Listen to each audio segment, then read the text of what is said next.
Okay. Prasad Behra గారు. అయ్యా so మీరు ఆన్ స్క్రీన్‌లో రాంగానే చాలామంది ఆడియన్స్ ఒక స్టార్ హీరోకి అరుస్తున్నట్టు అరుస్తున్నారు. సార్. సో నెక్స్ట్ మీరు యూట్యూబ్‌లో సిరీస్‌లు కంటిన్యూ చేస్తారా? లేదంటే ఆపేస్తారా? సార్ అంటే ఇప్పుడు ఆల్రెడీ సినిమాల్లో బిజీ అయిపోతారు. Of course. ఆబ్వియస్లీ.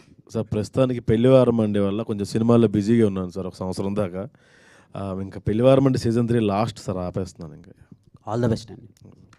నిహారిక గారు మీరు మీరు రాచుకున్న మేడం, సార్ కంగ్రాచులేషన్స్ అండి. చాలా Thank you, మంచి బ్లాక్ బస్టర్ రిపోర్ట్స్ వస్తున్నాయి from across the Telugu states. Thank you so so much. ఇంత మంచి కంటెంట్ వచ్చింది. అండ్ ఈ సినిమా ఎర్లీ ఓటీటీ రిలీజ్ ఉంటుందా, లేకపోతే కొంచెం పాజిటివ్ టాక్ ఉంది అండ్ ఫ్యామిలీస్ అందరూ వచ్చి ఎంజాయ్ చేస్తారు?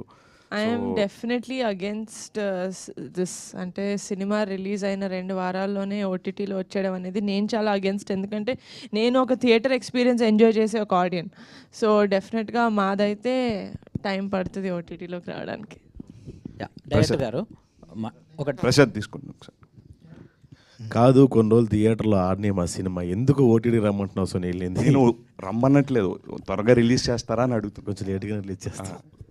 సో జనరల్గా ప్రసాద్ అంటే అందరికీ తెలిసింది ఏంటంటే ఒక fun out and out comedy ఉంటుంది. అండ్ సిరీసెస్ అన్ని చూసిన వాళ్ళు అందరూ అనుకుంటారు. అండ్ మీరు out of the box performance extraordinary ఉందని చెప్పొచ్చు. Thank you. సో ఈ క్యారెక్టర్ ఆయన మీకు చెప్పినప్పుడు మీకు చాలా ఎమోషనల్ రోల్ ఉంటుంది and at the same time fun కూడా మిక్స్ అయి ఉంటుంది. సో మీకు ఏమనిపించింది? బేసిక్గా ఈ క్యారెక్టర్ నేను చేయనని చెప్పానండి. ఆ సుధాకర్ క్యారెక్టర్ చెప్పారు నాకు. లేదు ఇందులో ఇన్ని ఉంటాయని చెప్పాడు కానీ నాకు ఎక్కేది కాదు. బేసిక్గా 11 మంది కష్టపడ్డారు అంటారు కానీ అందరూ ప్రాక్టీస్కి వెళ్ళారు, తగ్గారు.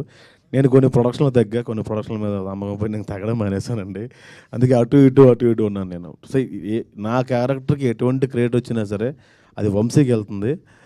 వీడు కూడా మ్యూజిక్ కొట్టొచ్చులే అని చెప్పి అనుకున్నాడు. ఈయన వీడికి డబ్బులు ఇద్దాం అనుకున్న ప్రొడ్యూసర్ గారికి వెళ్తుందన్న. వీళ్ళు ముగ్గురికి క్రియేట్ అండి, నేను జస్ట్ పప్పెట్ అంతే.